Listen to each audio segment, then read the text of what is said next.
Hey everyone, welcome to All Out in the Open. This week we are back in the scriptures with our co-host Clare Dalton. And in this episode, Claire talks about the August curriculum for gatherings. So if you are hosting a gathering in your home, with your friends, with your family, with your loved ones, this episode will help prepare you for that discussion. Ben, real quick, could you explain what gatherings are and how someone can get involved or start one? Yes, gatherings are local LGBTQ support groups that someone starts in their homes. It's kind of like a Come Follow Me group that's LGBTQ focused for LGBTQ folks and allies. There's a curriculum. You can find access to resources on the website that teach you how to do this, and it's not as hard as it seems. Yeah, and really, if you just go to gather-conference.com and click on gatherings, exactly how to do it is there, outlined very simply. Anyone can do it. There's also a directory of gatherings in your region or area if you're looking for some extra support.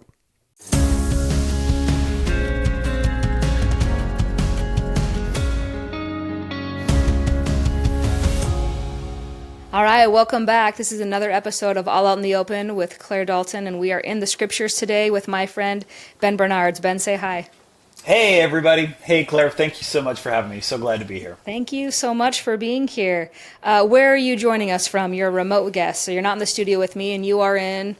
Sacramento, California, coming from Elk Grove. Yep. I love that. Okay. Well, Ben, our listeners are excited to hear from you. What would you like them to know about you? Wow, let's see. So I'm a husband. I'm a dad. I've got 3 wonderful kids, 1 cis, 2 trans. I was born and raised in the church, born from Utah. I've lived out here in California about the past 20 years or so for work. And I love teaching youth the gospel, like at any opportunity. And I love talking about it with adults as well. Definitely more nuanced than I was as a kid, right? I come from a typical big Utah Mormon family. I'm the second of 9 kids, so tons and tons of siblings and aunts and uncles and everything. I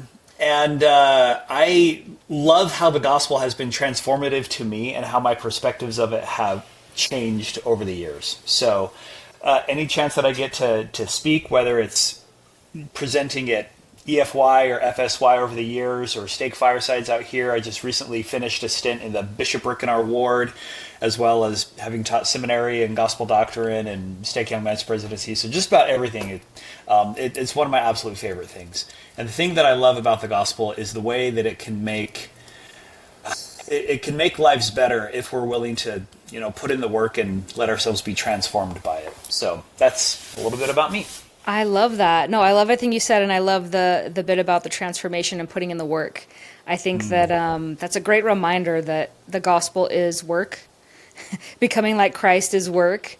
And I think being in relationship with ourselves, with other people, with God is a form of work. And as long as we remember that, it's okay when there are hard days. It's okay when it's tired or there's dissonance, because when it's a relationship and you're in that work zone, it's okay to feel all those things. And I think sometimes we forget that. We just think it's supposed to be, sitting on clouds and playing the harp and singing hymns. And that's just not, I don't know, that hasn't been my experience, nor has it been any experience of someone I've studied in scripture. Don't see that example. Absolutely.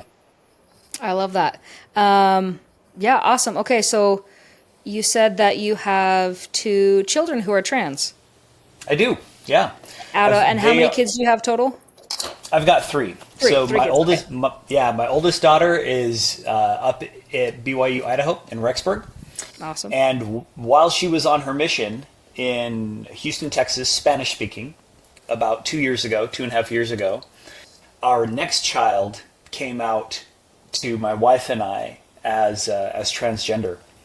Absolutely terrifying moment for us as parents. But more importantly for her, it was so scary. Our second child, she's male to female, so scary for her, because how do you even deal with that as a young adult when you're trying to figure, is this me, right? But in the Latter-day Saint culture, in the Mormon culture, how do you make sense of any of that? And so that was an eye-opening experience that, thank the good Lord above, we find ourselves navigating through with patience and faith and grace and all of his help. And then a year later, our last kid said, "Dad, guess what? You don't have just one trans daughter. You actually have 2." So And cool. so at that point, we were just like, wow, okay, well, we have plowed this field before. It's not quite as hard the second time around. We kind of started to understand it a little bit. And so our youngest is going to be a senior in high school this year. And our second one is here at home with us. And yeah, so I'm a dad of 3 girls. I love that. Congratulations. That's awesome. Thank you. Amazing. Wonderful. Well, I think that that's just really special. It's so special to see every story, every family's individuality, like the differences and kind of how they navigate that. And I just think it's so beautiful to me to be on the side of hearing other families talk about the experience with a smile, right? Like the excitement of like, oh my gosh, this is what has happened to us, and this is what we're understanding and learning and growing and transforming, like you said. And so I think that's cool to just hear the excitement in your voice of, this is getting to know your family better. And if I may say, it wasn't always excitement. In fact, Of it course. started off with just sheer terror, right? Because we're sitting here. So a little bit of backstory about this. So, I mean, I grew up in the church, right? I grew up in Utah County. So tiny little farming town. It used to be a little podunk cul-de-sac area tucked up against the mountains that nobody ever wanted to go to. Now it's full of gigantic overpriced houses and fancy froyo shops. And Gotta love the froyo. gotta love the froyo. And so, like, growing up LDS, anything that was not cisgender heteronormative, I was taught was some sort of deviation from the norm, right? And it was scary and it was evil and everything. And that was the thing that happened to those people. It was something that happened to everybody else. And if I was doing everything that I should, following the checklist, walking down the path, doing all those sorts of things, then we would, quote, prosper. And that would mean that nothing bad would ever happen to us, right? The storm would not fall on us, surely. And so then when I saw things happening to our other families, so for example, my older brother, he was the first one in our family to have a transgender kid come out. And so my older brother Sam, his wife Julia actually presented at the Gather conference within the past couple of years talking about her experience. Awesome. And she also did a podcast with Richard Osler. So if you look for Julia Bernards, you'll hear her story and how she did her entire dissertation at BYU on the experience of Latter-day Saint parents coming out or dealing with their transgender children. Yeah. And I feel fortunate enough to have been able to see what it was like for them, for my brother. I saw it from afar, like, holy cow, I can't believe what a challenging experience this must have been for you as a faithful, righteous Latter-day Saint, and all of a sudden you've got a transgender daughter.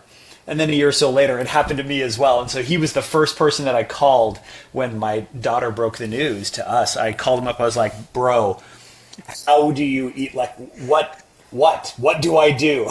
How do we navigate this? How do we make sense of it? And his words were just, take a deep breath. It's going to be okay. You feel like in the middle of it, and I guess this is what I would say for any other parents out there of newly transgender kids or that are still struggling, even if it's not so new, is just say, oh, hon, it's going to be okay. It really is. And if you hold on to those principles of truth that you have been taught and hold on to the people around you that cherish and love you, you'll have the strength to make it through and you'll be able to make it out. Oh, I love that. That's just so beautiful. And I there's so many things that you touched on that I want to jump into. And I guess the first one is I love the sweet, just tender, full cycle moment of you, like in your family, right? Of like, oh gosh, that was happening to other people and that's for them. And then it's like, hey, you're preparing for you. Future you was going to go through that. And I have had those moments in my life of how I get to deal with it or see something. It changes when it's not them over there, but it's me right here now. And what a perspective shift. And I think it just really talks to, which is kind of the theme of the month that we're talking about for our Gathering Study Guide, is context. And it's understanding the context of a situation. And I think that it's so critical and sometimes goes unsaid. And so as we're studying in the Doctrine and Covenants, as you know, the Doctrine and Covenants is an interesting book of scripture just because it doesn't follow a narrative. Like the Book of Mormon follows the family, right? And There's so you a kind of know, storyline. and you lose it and it comes back and it gets down the years, whatever. And then in the Old Testament, you kind of also start in Genesis and you have that beginning. There's a path that it kind of follows. Yeah. And Doctrine and Covenants is like, you're just like thrown into it. All over. Yeah. and you don't have the context for a lot of them, a lot of the revelations, and you don't really know what's going on unless you do the homework and kind of dig in, which not a lot of us love to do. We don't really even love to take the time to read the section headings, which give us a little bit of context. And so I knew that somewhere in the Doctrine and Covenants, I wanted to bring up this perspective of context. Like, are we putting in the work that it takes to understand context before we just kind of cherry pick what we like and, throw away everything that we don't?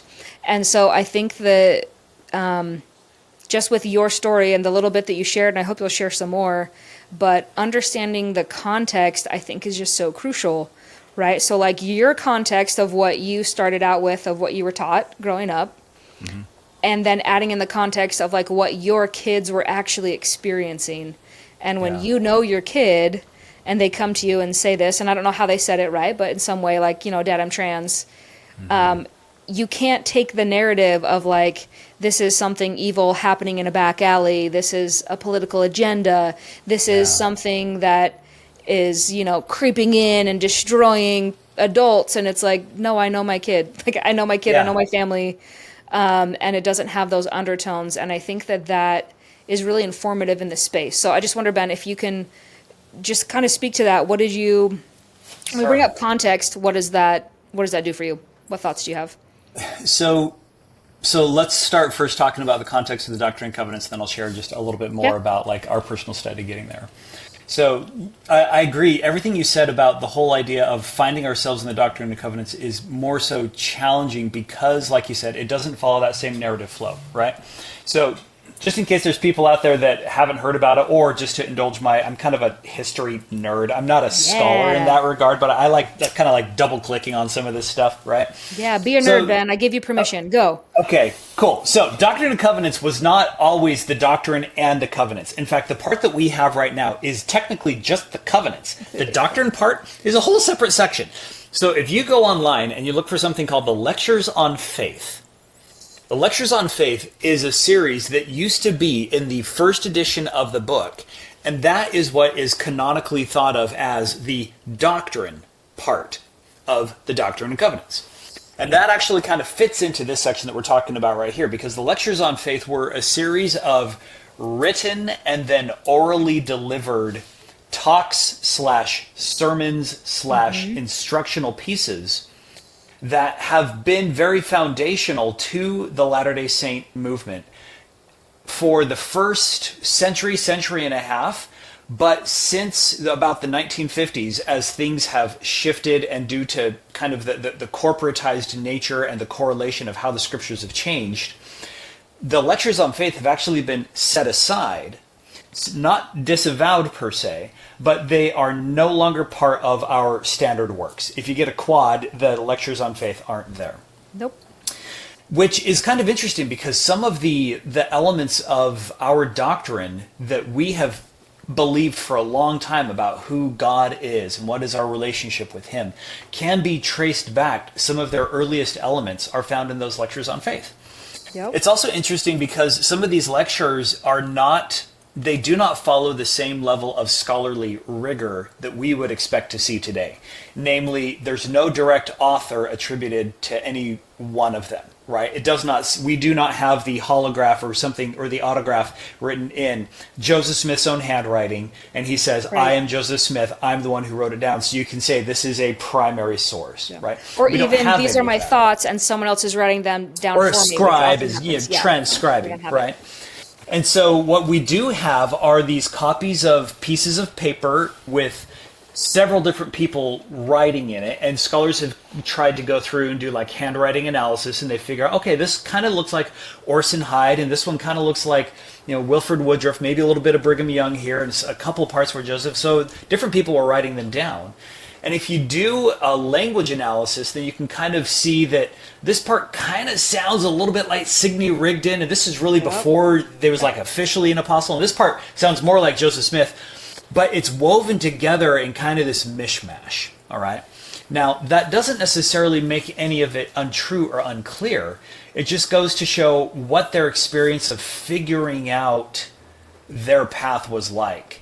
And I think it's kind of lovely in the way that God sort of set back and said, do your best with this. You guys figure this out. Like, I'm going to put pieces of information and knowledge inside your brain, and I'm going to ask you to share it with each other.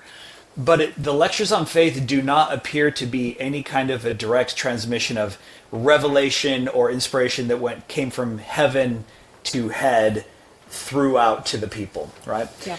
Love it. And so because of that, now we look at it, and there have been questions over the years about whether this is truly, do we consider part of our canon, right? And things have changed, which if we are a theology that changes and evolves, then that is something that we can hold on to. As paradoxical as that may sound, we can be solid in the fact that it's not going to be solid, and Yes. relish in that contrast. Love that. So, with that, a little bit about our own story of relishing in things that we thought were stable, and trying to make the best of it, and trying to figure out a person's context. I like how you mentioned earlier that it's not uncommon for people in the Latter-day Saint movement to see that they would follow a particular path, or they would follow, do all the checklist things, and then things didn't turn out the way that they had expected. Or when they saw it, they said, oh, horrible things or challenging things are happening to this family, and that's happening to them, not to me. So we saw in our family, we saw several different friends in our wards or stakes that would announce that one of their kids was transgender. And I would totally admit, at first I was like, well, wait a minute, that doesn't make any sense. How could that happen to you? You're our elders quorum president. Mm-hmm. As if being elders quorum president would preclude a person for having that. Immunity for anything in life to go wrong. Yeah, exactly. I'm wearing the immunity idol because I've been paying 10% for all these years, right? So therefore Right. I'm free from all of this. And then one of my dear sweet cousins that lives back in Utah right now, I've been close to her ever since I was like 5 years old, and she was like a paragon of righteousness for me. And she announced that one of her kids was trans. And I was like, what the heck is going on? And then my own brother, the same thing happened to them. And I asked the same question that I'm sure a lot of our parents and their parents' generations are asking, like, okay, how does this happen? And if I haven't experienced it firsthand, how can I find myself there? And so that was the challenge that we saw our daughter dealing with. She went away to college. She didn't really express any interest in going to church after that. And I had something in my heart that was kind of telling me, that was like, bro, don't try to hit her with the typical Latter-day Saint things like, oh, let me get you hooked up with, give you a patriarchal blessing before you go, or get you tied in with Institute. Like, every time that I tried to nudge that way, something deep inside was like, that's not what she needs, right? Like, as crazy as that sounds. Because I think somebody knew that she needed something different. And that something different was her ability to grow into her own pure, true self without the constraints, as well-meaning as they are, that the Latter-day Saint tradition had given to her. And so when she went away from college, and she was able to kind of look in the mirror for the first time and like really look and confront these fears that she was dealing with. She came home on a break, and we could tell that she was growing her hair out, and she had like fingernail polish on, and she was carrying herself a little bit differently. And I was so scared, because my wife and I are looking at her going, okay, we want to treat her as an adult. We want to let her make her own decisions, respect her autonomy. But I don't just want to go up and be like, hey, are you like, what's going on? I didn't want to be accusatory, and I had no clue how to handle it. I was literally typing online, how do I ask if my kid is gay or trans or whatever? And the response that I got from other queer people and queer Latter-day Saints was, you don't ask them. You give them a safe place where they can come to you, and let them know that you would be open and welcoming.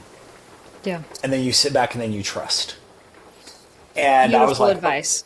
yes. And so I sat there, and I remember one day I was driving home from work, and I was stewing about this with her, and I was so nervous and so worried. And I was just like, and I started just kind of like praying out loud in my car, as people sometimes do. And I was like, Heavenly Father, I am so scared about this. And a voice hit my brain like a train, and it said, Ben, if you think you're scared about this, imagine how she must feel right now. And I was like, oh, okay. Context. Context. I need to see what she's going through. This is not about me. Got it. Thank you. And so we went home, and I talked with her. She came out in the kitchen to make a cup of tea or something that night. And before I knew what I was saying, I just kind of pulled her aside, and all I could say was, hey, it looks like you're really trying to figure something out and you're kind of struggling with something. And all I want to let you know is whenever you're ready to talk about it, Mom and I will be here. We're willing to listen. No judgment. And honestly, it kind of like caught her off guard. She was like, what the heck? I came down for tea. I'm looking for the chamomile and the milk. That's it. I'm like, I'm trying to have a moment. But that kind of like planted the seed for her, right? And so then a few months later, she was also home for spring break, and that's when we got a knock on the door. And she was like, hey, remember that one time when you said we could talk? I think we need to talk. And that's when she could barely get the words out because she was so scared. And I just looked her in the eyes, and I was like, before she could even say anything, because she had like frozen, and I just looked at her and I was like, honey, are you trans? Do you think you're trans? And she started crying and she was nodding her head. And instantly my wife and I were struck with a bedrock sense of calm and peace and affirmation that somehow it was all going to be okay. And I was so confused. I felt like Nephi at the very beginning, where it's like, Lord, I thought that I knew the meaning of all things, but yea, verily, I do not know the meaning of this. How is it done? Like, how is this possible? And all I could do was just wrap my arms around her and just say, nothing you do will change how we feel about you, and you will always be our child, and we'll figure this out together, and somehow it's all going to be okay. And she was like, but what does this mean for you guys in the church? What does it mean for us and our family? And I was like, I don't know. And maybe that's what faith is. Maybe this is a chance for our family to finally let the rubber meet the road and try to actually live the principles of faith and Christian love and good humanity that we've been taught all these years. This is where it now gets real for us. Yeah. And now that I could understand her context, I was like, okay, now I can see myself in your story. Now this makes a whole lot more sense for me. Yeah. That is just so beautiful. And I'm struck by the little breadcrumbs that you've given us of like, here are the things that I've seen in my life or that I saw around me going on, the questions that I was asking. And obviously you can line those up easier when you're looking back, right? You can kind of see those.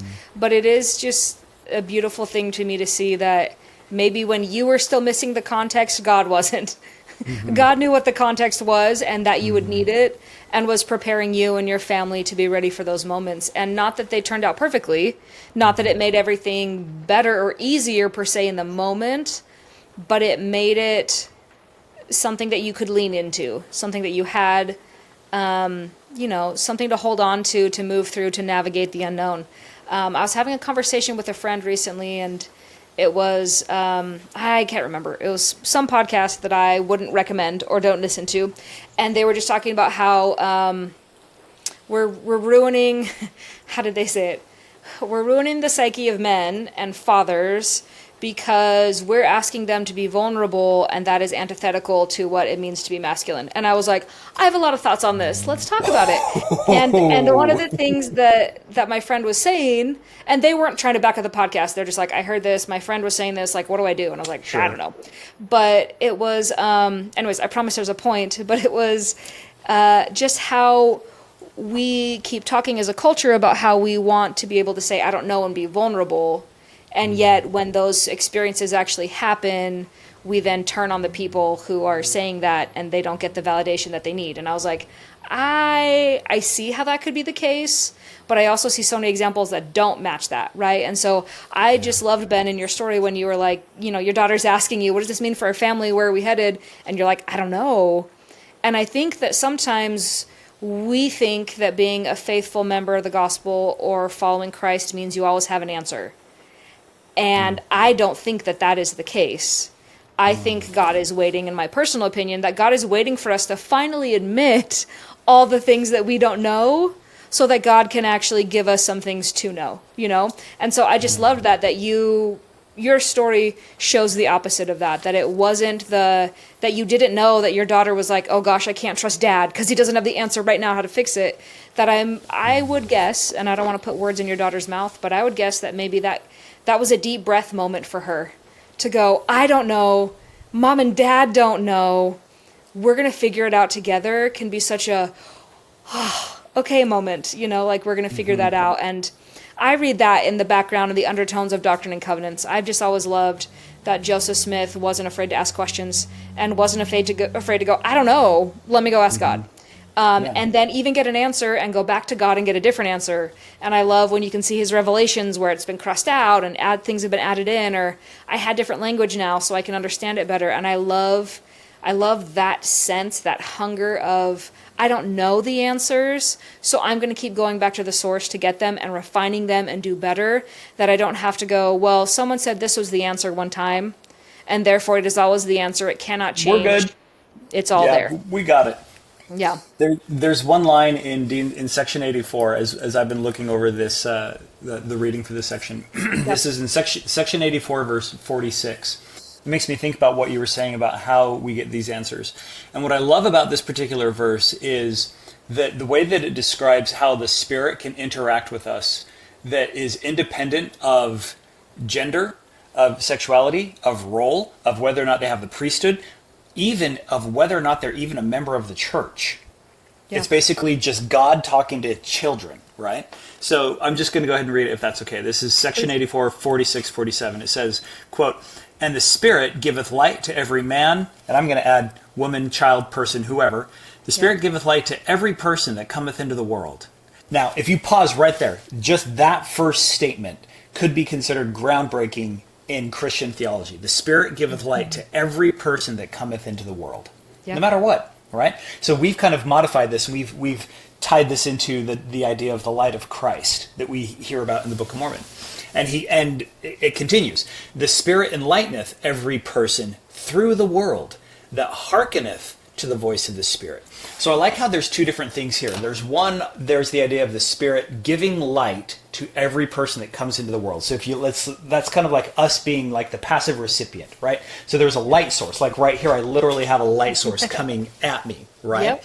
And so I have this that's coming to me, but that light is still sort of an external thing. And that's okay, because light clarifies things that we couldn't see, gives us direction in the darkness, points us on through the darkness, and if we see it from far away, it gives us confidence that I'm still going to take a step through the darkness, and maybe I'm not going to see everything in front of me, but at the very least, I'm going to see where I'm trying to get to, right? Because sometimes the light doesn't show everything, and I guess that's part of the whole idea of saying, I don't know, I'm going to have to stumble in the dark for some time. Yeah. But in that verse it says, "The Spirit enlighteneth every person through the world that hearkeneth to the voice of the Spirit." So that verb enlighten, this is something different. This is not just giving light to the person.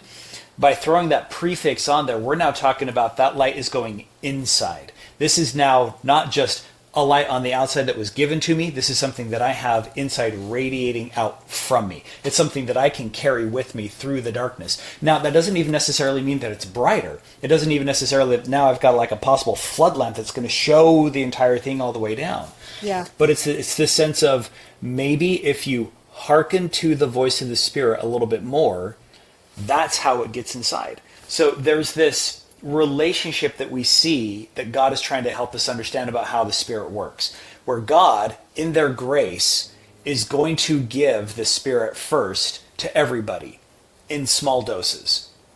Then he's also going to give an invitation to try to actually hearken to it and listen to it and follow to what it says. And anybody who voluntarily does that, he says, "Oh, good, cool. You're good with that stuff?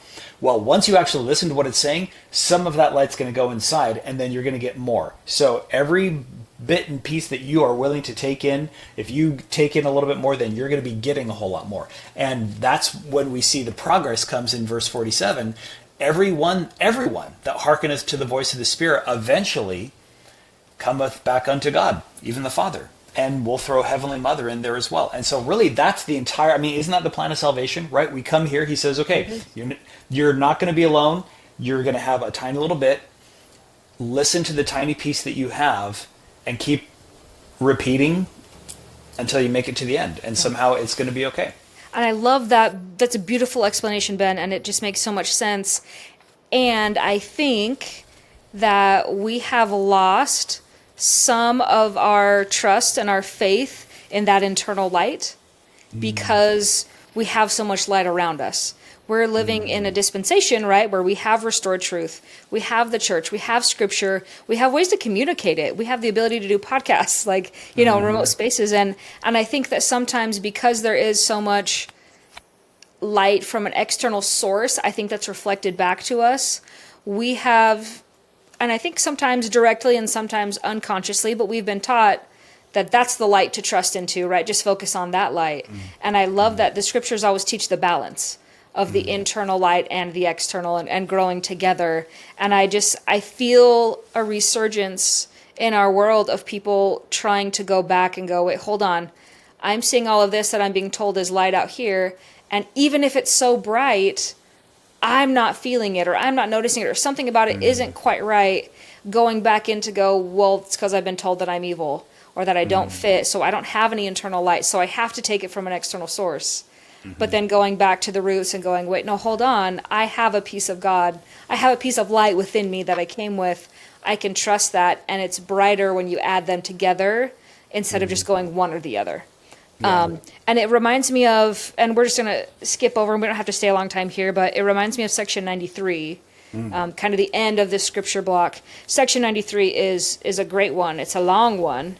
It's got some good stuff in there to kind of ruminate on. But I went through one year when I was reading scripture, I tried to pick different topics, and then I would like highlight them as I found them in different colors, whatever. And one year I did light. So anywhere in scripture that it mentions light, I drew like a little sunburst in yellow on it. Anyways, section 93 has lots of verses that talk about light. And so when you were saying that, it reminded me to go back in, and it reminded me of verse 36, which I think is a very popular verse in section 93. And it talks about the glory of God as intelligence, which I've always loved because that's actually written in the Mesa Temple.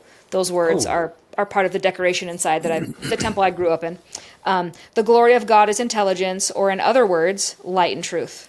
So what does that mean to you when you say the glory of God is intelligence? Pick that apart for us. Yeah, and I don't even know if I can do a good job, but just for me, I've always really liked the idea of intelligence, like you're relying on your brain to solve problems and to think through things. I have a lot of faith in that if we will just pause and think, we have a lot of intelligence locked inside of us that we spend a lot of time ignoring. But the glory of God is intelligence, but then it immediately defines it, right? It's not about your brain in verse 36, or in other words, light and truth. God is light and God is truth. Both of those together is intelligence for me. So what's the relationship between light and truth? Is it possible to have light without truth, or is it possible to have truth without light, or are they just complementary? Is this like a peanut butter and jelly kind of a thing here, where they're both good but they're better when they're together? I think so. I think that you can definitely have one without the other. I mean, we can think of situations where truth is being said, but that doesn't mean it's light and it's helpful. It's helping people. Like truth can be a bludgeon. You can absolutely destroy someone with truth. But truth and light, I think adding it together, that intelligence to me isn't just being able to wield truth, but to know how and when to use it, right? The light part is the moral compass to me. Of it's not just that I know I'm right, it's that I know when to apply that. I know when to give it. I know when to turn the light brighter, when to turn the light off. I always just like to think about light of, the gradations where you can be in good lighting and then someone turns another light on and you're like, oh my gosh, I forgot this level of light existed. And it can also go gradually. But pure light, if you're standing in front of floodlights and someone hits those on, it is not a happy experience. You're not like, oh my gosh, I see so much better. Like pure light can blind you. Like literally staring at the sun will not be a good thing for your anatomy. Do not try it. It's not good for your eyes. You will destroy it and go blind. And so I think that we sometimes separate light and truth of like, all we need is truth or all we need is light. But they can both be very damaging on their own and unfiltered. And so the combination of them together, I think, is that intelligence and that wisdom, that's God's glory, that God isn't trying to just give one or the other, God is trying to give us a full picture and to help us to know how to use it and to see it. And I think for me, that goes back into context, right? Of I can be very certain and sure from where I'm sitting what's going on, but I get surprised so often when someone gives me a different angle, a different context, and I go, oh, I need to rethink this. I need to go back through it. Anyways, those are my thoughts on it. Do you have any thoughts on verse 36 or where we're at kind of with light and truth? Oh, I love everything that you said. A couple things that came to my mind as you were talking was the idea of how different levels and different types of light can reveal the truth in different angles and different ways. Okay. I think more. the world, I think the world that we live in is full of half-truths, of partial information, of misinformation, of truths that have been mixed philosophies of men and women mingled with scriptures, as it were. And sometimes trying to figure out what the heck is correct and factually accurate is really, really tricky. And so when you shine the light on it, when you try to look for things as they really are, especially in the light of the gospel of Jesus Christ, that's when it gives clarification. My wife and I have been in like art galleries. I remember going to an art gallery where I could see a famous work of art. Like I think we were at the Met in New York. And we would look at a particular piece of art, but I noticed that the curators were there trying to make sure that the light in the room was roughly analogous to what the original artist had gone through or was experiencing when they created it. Yeah. Because they knew that the type and the source and the direction of that light will change what you see, right? Mm-hmm. Yeah. So I think for us in a gospel context, I like what you said about, too much is too strong and too little is not enough. And this is a pattern that we see over and over again throughout the Doctrine and Covenants, where people receive little bits and pieces at a time. Joseph receives little bits and pieces at a time, right? The Joseph Smith of the Sacred Grove is not the same Joseph Smith in Kirtland, and he's not the same Joseph in Missouri, and he sure is not the same Joseph in Nauvoo, right? Yeah. And that pathway of how people have stepped into light and then moved away from it changes over time. The other thing that came to my mind was an object lesson that I've done in Sunday school a handful of times. And let me see if I don't have the slide here in front of me. Maybe I'll shoot it out to you. You can post with the viewers for later on. The way that it would work is I would divide the class into like 4 different groups, 1, 2, 3, 4, and I would tell everybody one by one to close their eyes. And I would say, group number 1, open your eyes, and they'd take a look at the screen that I'd have in front of them. And there would be a scientific photograph of the sun as we currently see it. And it would be what they would think is the normal sun. And I would look at them and say, memorize what color this is, right? They would close their eyes. Group 2 would open their eyes, and they would see a different picture. It was, instead of orange or yellow, this next one would be blue.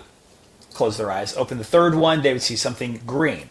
Close their eyes. Open the fourth one, they would see something that would be white or purple or something like that, right? Okay. So then everybody would close their eyes, and then once everybody has taken a look at it, I would open their eyes and I would say, okay, now I'm going to show you one question, and the question is, what color is the sun?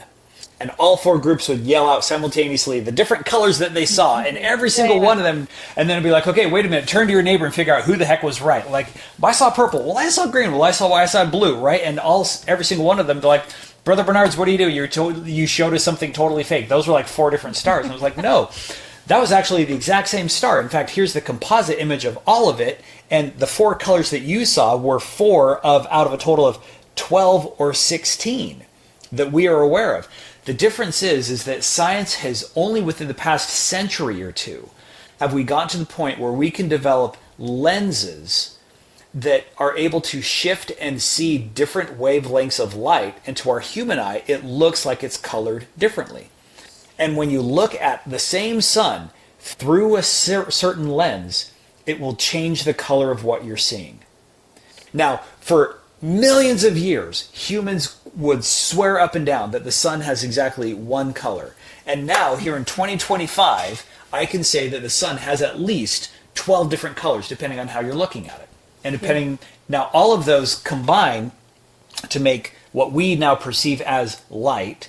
And at some point in the future, we may see even more than just those 12 or 16. Okay, so what does this have to do with the gospel, right? If the glory of God is intelligence, or the glory of God is light, that tells me that there is stuff that we see now, and there will be a lot of stuff that we simply cannot see because we do not have the cognitive lens in order to see it. Yeah. My parents, bless their hearts, they grew up in a world where they would have sworn up and down that only white people could hold the priesthood.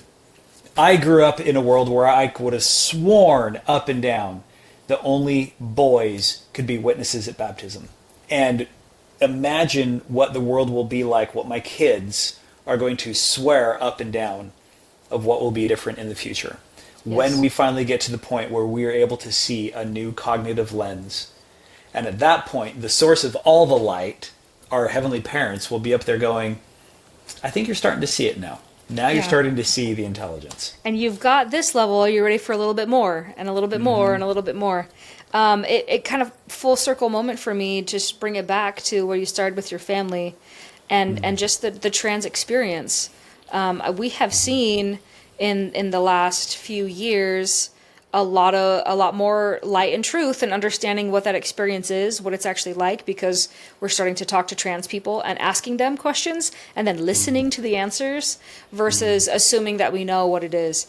And we also have a lot of misinformation out there, and it's very frustrating to go online or to listen to popular voices or political voices saying, well, this is it, or this is what's going on, or this is the motivation, or this is what's going to happen. And to then, talk to a trans individual and go, okay, so actually, let me just ask you the questions and let me tell you, or sorry, not let me tell you, let you tell me. You tell me your story. Of your story. And so that kind of goes to it, just to link it over. Our story of faith this month is going to the Gender Curious podcast. So Landon Phillips and Michael Soto did this podcast and started it, and they're both trans and just kind of wanted to have a space where they could talk about their experience and to be curious about it. I love that word, curious. And so the episode that we linked for this is Michael's first episode as a trans man explaining his life experience, what it was like, and everyone go listen to it. If you haven't listened to it, go listen to it. If you've never heard Michael tell his story, go find it. He's told it in multiple settings and arenas, and I just absolutely love and adore Michael. And it is, and I'll be honest with this. I don't know that I ever sat down and listened to, with listening ears and an open heart, someone's experience of what it was like for them growing up trans until Michael. I guess I'd heard bits and pieces or whatever, but hearing Michael start when he was little and understood that he's like, no, I knew that I was a boy.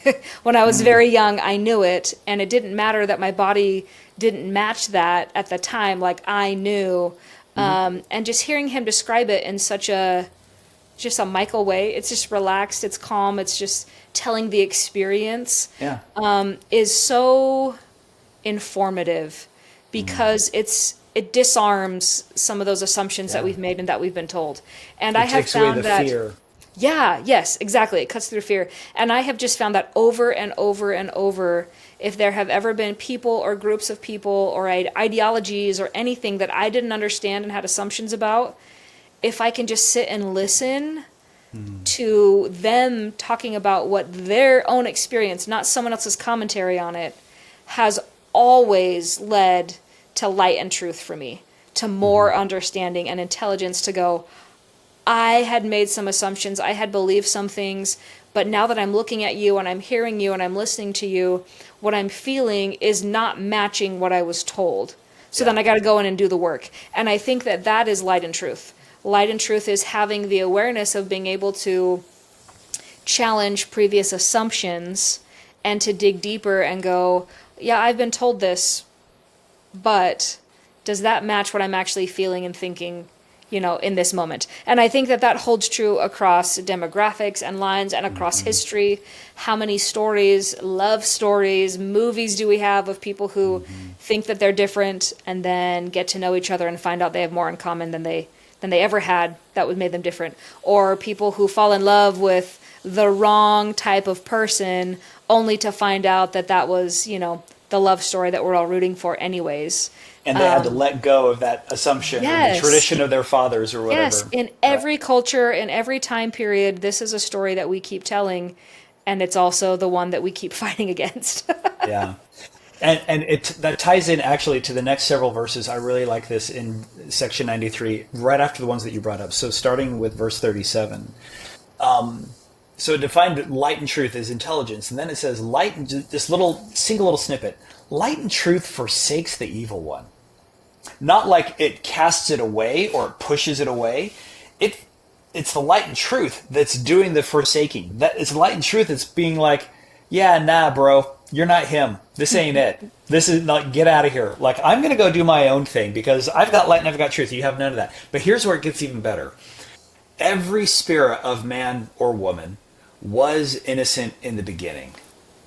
Okay, apply that, go tell that to Michael, right? Tell that to my daughter.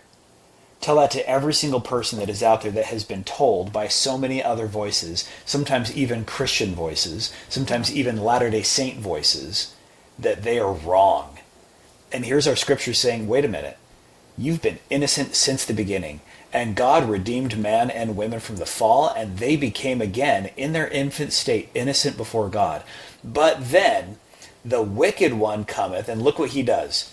Number one, takes away light and truth, encourages people to then be disobedient, and encourages them to now, with that disobedience, takes away the light and truth through because of the traditions of their fathers. So all he has to do is take away a little bit of light and truth from somebody at the beginning.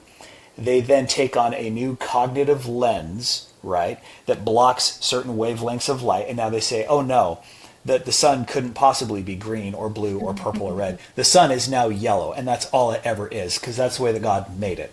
Yep. And they teach that to their kids and their kids and their kids. And then we grow up in this world where we were taught, like me, growing up, back to my story at the beginning, growing up in Utah County, thinking gay LGBTQ people were over here and good Mormon people were over here, and never the twain shall meet. And I think that fear, like you say, when you ask people what their story is, when you really get to know them, if you're willing to breathe through the fear and let go, that's when you feel the traditions of your fathers that have been held so tightly gradually start to loosen just a little bit. And honestly, it's that fear of letting go that I've seen is usually the biggest obstacle. Because deep down inside, what they have to admit, or what they're afraid of, is admitting that they got it wrong. Yeah. And I see that story in every dispensation of the gospel, and it's in every scripture story, is that people have some viewpoint that they believe, whether it's the house of Israel is the only blessed people of God and everyone else Gentiles are nothing, or if it's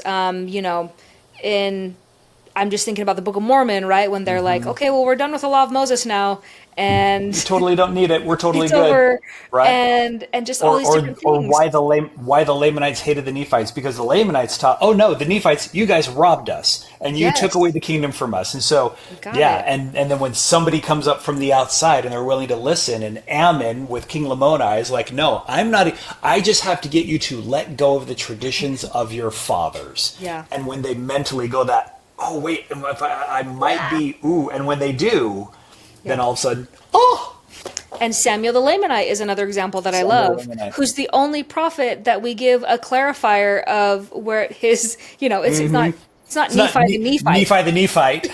Alma the Nephite, but Samuel the Lamanite. We say that. But Samuel is sharing truth, teaching truth, and it's not received well, right? It's not accepted. And just the way that he is treated, because of all of the different qualifiers, they just can't seem to let go, as you're saying, right? Of like, I'm hearing truth from a source that I was told can never, ever, ever teach me truth.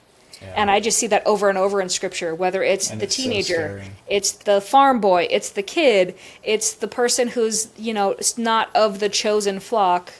And God goes, "Oh yeah, I chose them too," and then we all lose it, right? Like, wait a minute, what?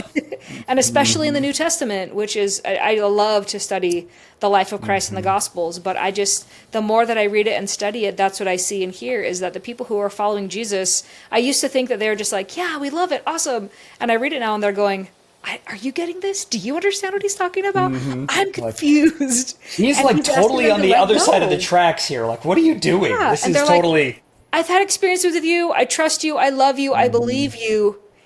And you're asking me to absolutely let go of everything I thought I knew. And it's Yeah. terrifying and it's scary. And whenever Yeah. people try to put down the apostles of like, they didn't get it, or the people of They Israel. didn't have enough faith. I Yeah. would never be like I'm that. like, We're like, oh my gosh. oh, honey child. We are Yeah. all, I mean, that's, Let me raise yea, my verily. hand. We shall liken the scriptures to ourselves. And I see myself there. I see myself in Joseph, right? I see myself in Emma. I see myself in William. This is one of the things that I love in this whole section of Doctrine and Covenants in 84 and 85.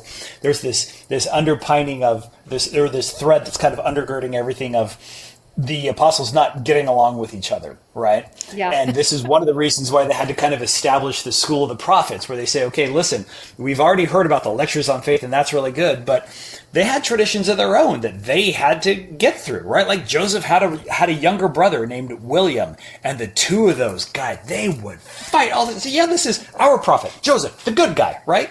And he would heard of fight siblings all fighting? the time.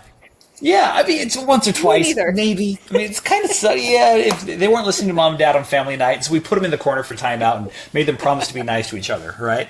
But, I mean, it happened all the time there, and so I'm like, okay, if these kind of people can have issues with it, then maybe I can give myself a little grace when I'm struggling with that. Maybe I can give my kids a little grace when I see them struggling. And bless their heart when I see the folks of the older generations that are still holding on to that viewpoint, that cognitive lens about how the queer community fits into the entire plan of salvation, that they swore till their dying day it's always going to be like that.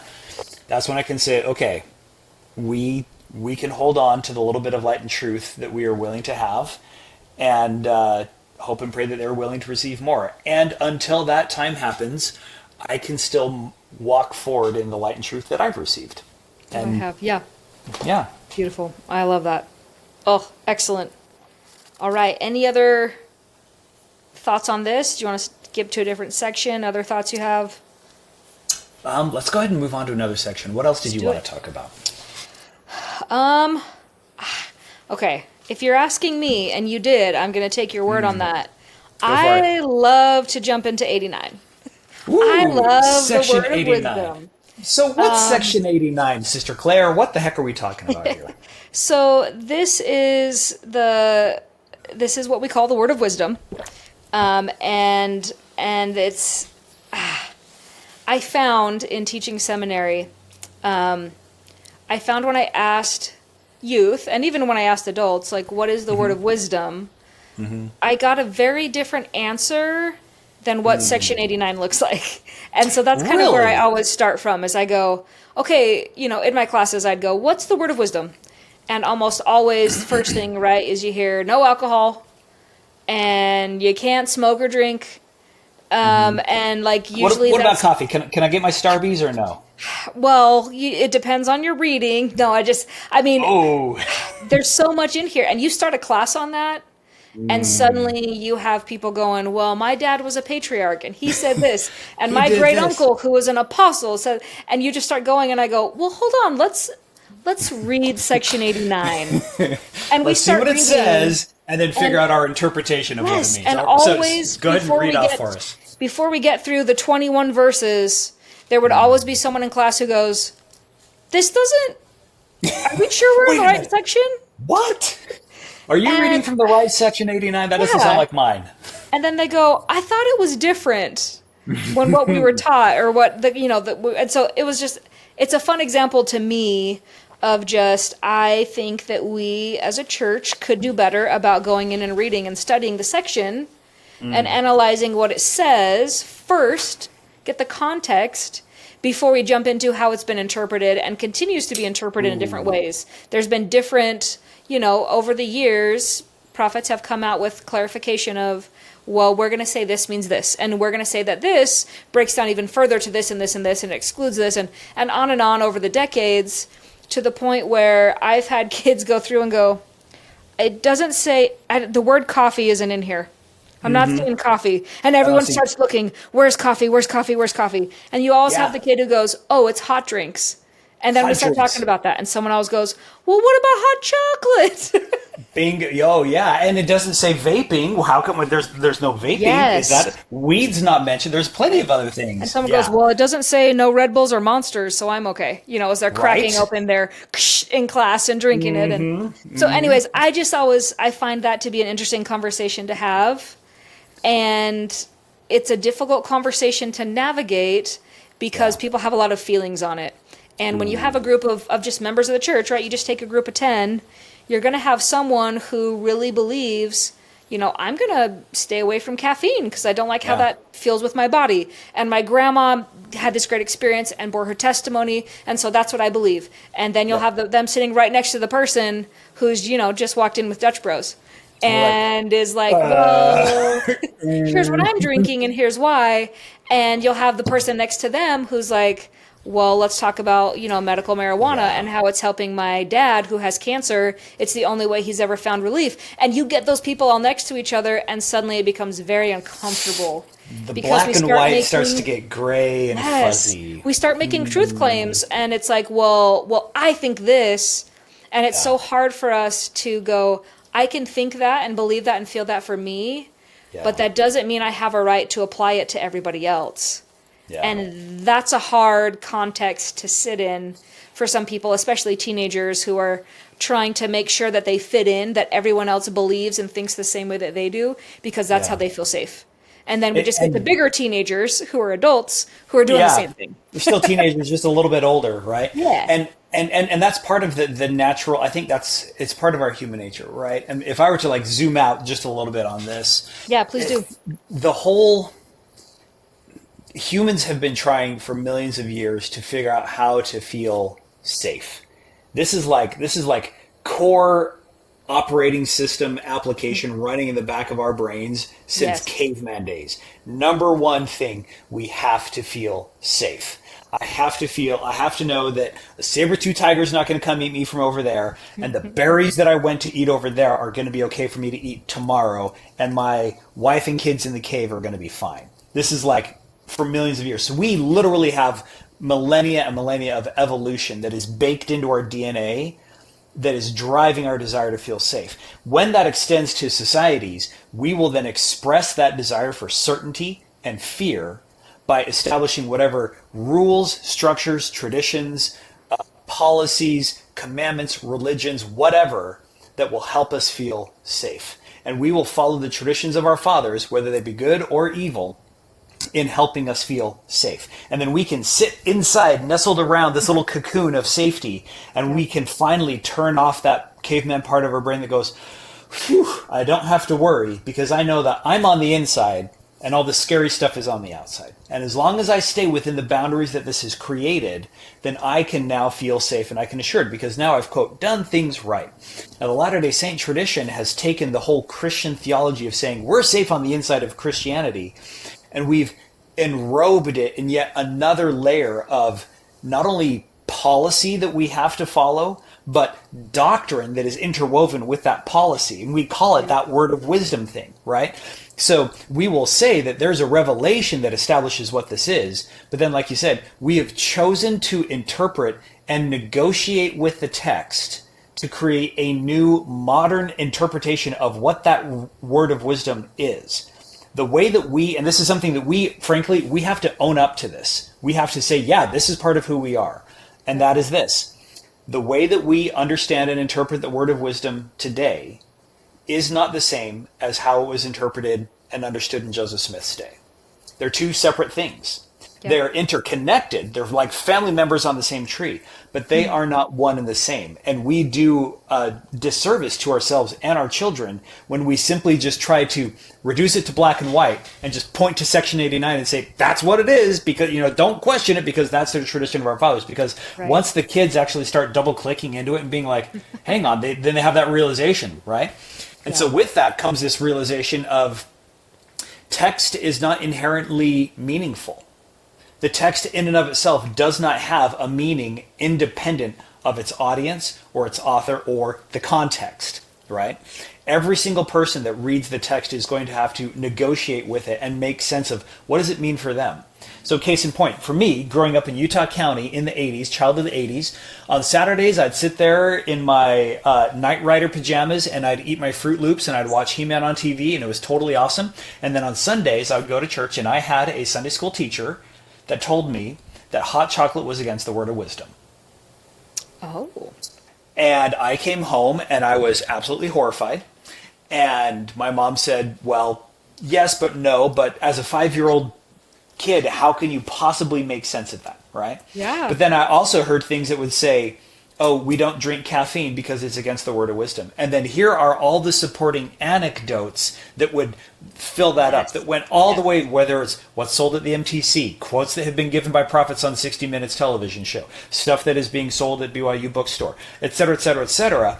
And we did not engage frankly or honestly at an intellectual level with every one of those truth claims. We did not think critically about them, because once we do start to engage with these traditions of our fathers critically, that's when the fear comes in and we start to try to let go and go, oh shoot, wait a minute, that may not be quite so black and white as I thought before, because I may have gotten it wrong, right? And so as a result, some people try to avoid the discomfort of the interpretation of the word of wisdom over the years, and they try to back away from it completely. They say, well, it's just kind of a recommendation, or well, it's the principle. Let's avoid the messiness of it, and let's just focus on the healthy principles part. And so I've seen articles in our church magazines and plenty of talks where they don't want to get into the mud because the mud doesn't have answers. And they try to just focus on the clarity, helpful things. Let's talk about eating fruits and vegetables. Let's talk about exercising. Let's talk about sleeping. Let's talk about the general principle of taking good care of our body, this temple that God has created for us, right? And those are all good things. And if you look at this as a principle with a promise, as it says in verse 3, it's adapted to the capacity of the weak and the weakest of all the saints, or whoever could be called saints. Like, okay, cool. In other words, there are principles here that are going to change over time. Again, right? Our understanding is going to change over time. And is it possible that 10 to 20 years from now, the word of wisdom is going to be totally modified than how we're currently doing it? Absolutely. 10 to 20 years ago, was it different? 100 years ago, was it different? I mean, I remember reading stories and my jaw hitting the floor when I heard stories about how Joseph Smith and his buddy Porter Rockwell, they had a bar in the Nauvoo house as part of the mansion. Yes. Emma thought it was a horrible idea. She told them, don't you dare open a speakeasy in the house. And she comes home, and I always pictured it like, if you've ever seen Seinfeld, imagine her coming home, and here's Kramer and Newman, and they've opened up something in the apartment. It's like, okay, we've got the neon sign, and we've got, here's Joseph and Porter just having a good time, and they would have lost their minds. But like, no, yeah, Joseph, he drank, right? And even up to as recently as the 1920s and 30s, wine, not grape juice, not fresh fruit from the vine, but actual wine was used in the sacrament in Utah, in the tabernacle. This is part of our thing, and it doesn't mean that they did things wrong. It simply means that the cognitive and spiritual filter that they had was that's how they were negotiating with the text and how they chose to see it at the time. And now in our day, we are going to likely do the same thing. And that might come in the form of an official policy over the pulpit at General Conference. It might come through a letter read from a bishop over a pulpit. It might come through a YouTube video Or it might come from like a quiet update to the policy handbook. We don't really know. It's this different light and truth that is going to continue to evolve. And so, yea, verily, this is still part of the challenge of trying to figure out what does it mean to be a Latter-day Saint with a word of wisdom. Because as much as we love to have the comfort of this is our distinguishing characteristic as a Christian and how we're different from everybody else, the reality is that we've negotiated that text several times in the past, and we're likely going to renegotiate it in the future. Yeah. So, Ben, I got a question for you. So you've said it a couple times, and I really love the term, right, of your cognitive lens, like how you're letting in light, what you're letting in. So I guess my question for you is, okay, I have two questions. I lied. We'll start with the first one. How do you, if you could just speak to the fact that you have noticed about yourself that you have gone through several different, probably many different cognitive lenses over your lifetime. How do you reconcile that with people who say things like, well, God is the same yesterday, today, and forever. And what's true is true is true and never changes. Just like, what is that? I don't know. How do those things interact for you? I guess. Yeah, that is a really good question. When I hear a person trying to establish the primacy of God's inerrancy, right? God never changes. God is the same. I've learned that what they're not saying is God never changes. They're not making a declarative statement to try to convince me. I hear them making a declarative statement to try to reconvince themselves. Ooh. Because what they're really saying is, I hope I have to. No. God never changes. God never changes. God never changes. God never changes. And the reason why they are repeating that over and over again. It's the squeezing tight. It's the squeezing tight. It's because they are feeling the cracks of light and truth coming from an unexpected angle. And that can be terrifying for them. And so when a person is like, well, no, God never changes, right? And that could be another fellow LDS person talking to me, could be somebody on the outside that I've spoken with, both of which I've had experiences with. Yeah. I realize that then my response to them does not need to be based on facts or logic. It doesn't do any good to say, well, here are times when he has changed, bam, bam, bam, bam, bam, because chances are they already know that, right? The experience that they're having is an emotional one. And that means that they're sitting there just going, what they're really saying deep down inside is they're afraid. They're so afraid. There is likely a wounded inner child that is sitting there in a corner that is terrified of facing change because they thought that they were safe. And now something is telling them that they're not. And so my response to them recently, what I'm trying to do when I meet people like that is to respond the way that if I saw a scared kid outside that needed comforting, I wouldn't approach that kid with logic as, here's why you shouldn't be afraid. Bam, bam, bam, bam, bam. Right? That's going to work really well. I know it. Yeah, exactly. Just stop being scared, right? What they need is comfort and empathy. And with comfort and empathy, once they learn that they are not threatened, once they learn that they will not be rejected, once they learn that they will not be harmed, then they will probably start to loosen the cognitive grip a little bit and consider that it might be safe to change their perspective a tiny bit. This is what I see with Ammon and King Lamoni, right? At first they thought that Ammon was there like as a spy, as a political appointee, that he was there, and he was there. He's like, guys, can I sign up to be the janitor? Do you need a farmhand? Like, I'm like, take my sword. Yeah, I could have totally taken every one of your soldiers out because you saw how disarmingly charming I was to all these other soldiers, all those other guys out there, right? Yeah. But I'm not doing that I am here. I am totally safe with you. And so, yeah, I mean, God, it's self-evident that our perspectives of God have changed. What is not evident is how do we navigate and let go of the fear of accepting that. And we cannot figure out that navigation for anybody else. That's something that they only have to figure out for themselves, right?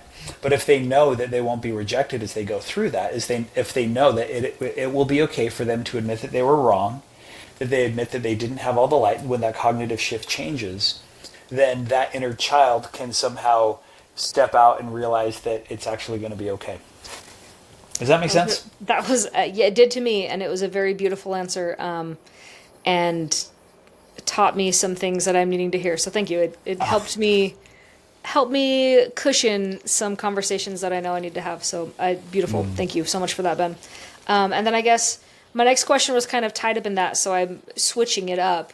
But just how do you handle when there are interpretations or policies or things that through your cognitive lens you're not seeing jive and are hurting your family, your kids, your daughters, and their experience? How do you handle that? Because that's something that is unavoidable, right? So what do you do, I guess? And I know that there's probably not one answer to that, but just what's on your mind and heart right now? Because I know we have a lot of people who listen and deal with that every day to go, I did have good experiences, but I'm dealing with these ones and I don't know how to move through it. So to focus that question and give a concrete example of how that has happened for my family. The LDS Church has had recent policies regarding transgender members as of August 2024 that were published both in the official handbook that was updated, which is publicly available to everybody, as well as in supplemental information that was given to bishopric members and stake presidents, but was not published in the handbook. These updated policies were specifically targeting transgender members and spelled out a list of things that they could or could not do in the church in regards to they could not have any callings that dealt with children, because there is a possible interpretation that transgender people are somehow now inherently a threat to children. There was policies that they are not allowed to go into a bathroom of their preferred gender unless it has been previously vetted by a male member of the priesthood, and then they have a guard standing outside the member of the priesthood. They are not allowed to go to classes of their preferred gender. So even if this person is faithful, has a temple recommend, is worthy in all aspects, and wants to continue a relationship with the church, and they want to go to the young women's class to hear about Jesus instead of the young men's class to hear about Jesus, they are not allowed to do so. They must go to the young men's class to go along to hear about Jesus. Those are some of the examples of the policies. They have been hurtful and divisive and destructive, and they feel flat out wrong. And there are days when my response to it has been to drown myself in a tub of Ben and Jerry's. There are days when I want to scream into a pillow. There are days when I want to collapse in the arms of my wife and sob and cry. And there are days when I want to wander off into a metaphorical wilderness and unplug and disconnect and say, to heck with all y'all.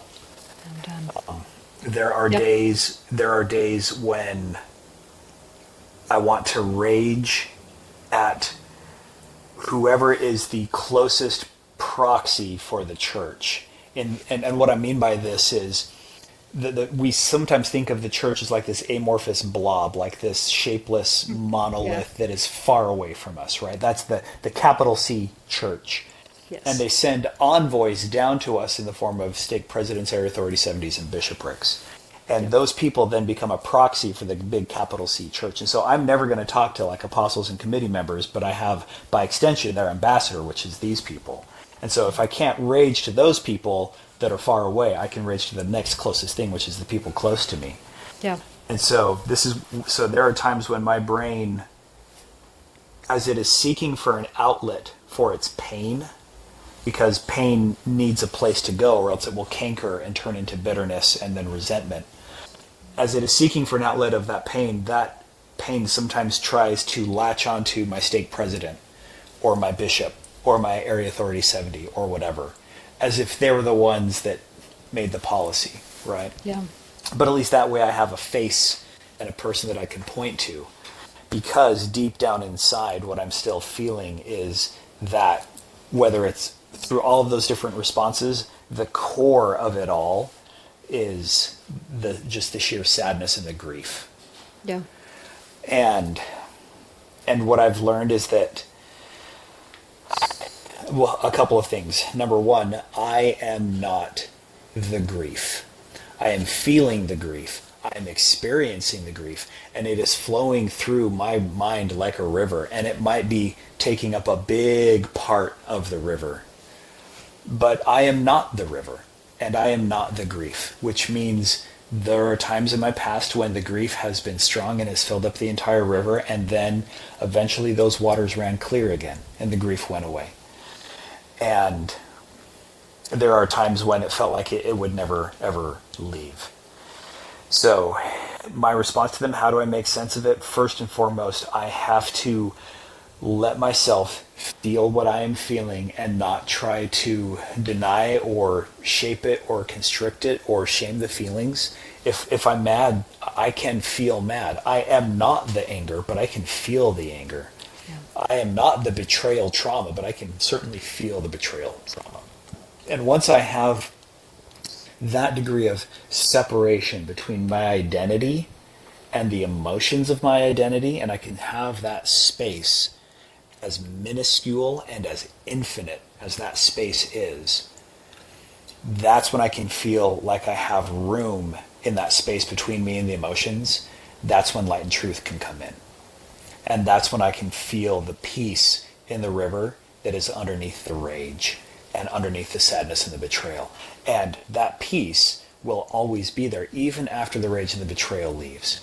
And so, as I let go of it, and as I find constructive ways to process it, writing it down, talking about it with my wife, going on to podcasts, making lame dad jokes about it, talking about it with good, close-knit friends, being vulnerable, getting it all out, going to therapy, reading other people's stories, hearing their stories about it, sharing my own, trying to put it into words, whether it's by pen and paper or through the verbal expression. All of those things have taken this nameless, shapeless pain and have given clarity through refinement to that pain. And once refined, I can now have this new lens. Eventually, it grinds down and grinds down and grinds down and grinds down, and eventually becomes a new lens through which I now see reality. And in the experience of watching that pain transform into a new lens, as my own sweat and tears and trauma have gone into the formation of that, I realize that that cognitive lens now becomes an integral part of me that I could not have any other way had I not gone through it myself. So the result is, on the far side of that grief comes understanding and empathy, and if even in a small way, for what the actual members of the queer community have gone through. I still consider myself an outsider looking in. I'm not queer myself, but people that I love and respect and admire are. And kind of like my experience at the top of the hour talking about my daughter is like, if I thought I was so scared about this, imagine how hard it must have been for her. As I've tried to come up with these, try to process all of how these things have hurt me and how I've had to reshape my personal cognitive lenses, it has only given me the beginning of an understanding of what it must be like for a person that this is actually happening to. And so for that, all I can say is I can try to be somehow grateful for the pain, because it is only in the pain of the grinding that the new lens can be forged. And without that, I would never be able to see a person as they were seen, or hear them as they were heard, or understand them as they really were. It's the closest thing that I could have to understanding what their soul is. And if part of our goal is to figure out how to connect our souls to other people around here so we're not alone, then ironically, this must mean that we are going to have to go through the pain in order to understand people. And so for that, eventually, underneath the grief and the rage and the peace, somewhere down at the very, very bottom of that is gratitude. And I do not remember the gratitude on every single day. So many days when that pain has been there, I am not thankful. We do not thank the Lord for our trials every single day. We can thank him for our blessings, thank him for ice cream, thank him for Ben and Jerry's. That's great. But we are not always grateful for the trials. But deep down inside, after that child has been comforted and starts to grow just a tiny little bit, we realize on the far side of it that something new, transformative can come out of it that couldn't come any other way. Yeah. Bob, that was you did a great job painting some pictures for me, and I think for our guests, and helping us to kind of see that full perspective, right? And I appreciate Ben, your vulnerability, your authenticity, just your bravery, and receiving a question. Here's what I'm thinking, feeling about it, and you do a good job of being able to paint the picture. And I think that that was beautifully said, and I think that it does encompass the entire process, right, of what that can look like and what it feels like. And I hope that our listeners are able to take that in the full scope and to hear it in the way that you intended it, that there's just so many layers. And while I would never, ever try to prescribe outcomes for anybody on where you should land or what that's going to look like, I do find hope in the process, that we can accept the process and going through it wherever it leads us and grinding out our lenses. But the hope and the trust that as we move through that with light and truth, it can lead us to a better spot and a better lens. I do believe that for everybody, in the hope that that is a process that we don't have to enjoy, but we also don't have to shy away from it either, because it can be instructive and meaningful. So just absolutely love that. Thank you. Thanks for this conversation. It's been so fun. Is there anything that you wanted to say, things we haven't said yet? Anything on your thought? Thank you so much for having me. This has been an absolute joy. It's been so fun. Thank you so much. And I just really appreciate your story. And I do hope that the families out there, the parents who are maybe, experiencing what it could be like for a kid to come out, or just not having an experience with that, I hope they stumble upon this podcast and get to see your name and look you up on social media. And you've done some other podcasts and different things, but I just really feel like your story can be instructive and just hopefully help add some context in a world where we need it. We all need it. So thank you so much. Thanks for joining us. And it's been another episode of All Out in the Open and In the Scriptures with Clare Dalton and Ben Bernards. Thanks for listening. Cheers, everyone.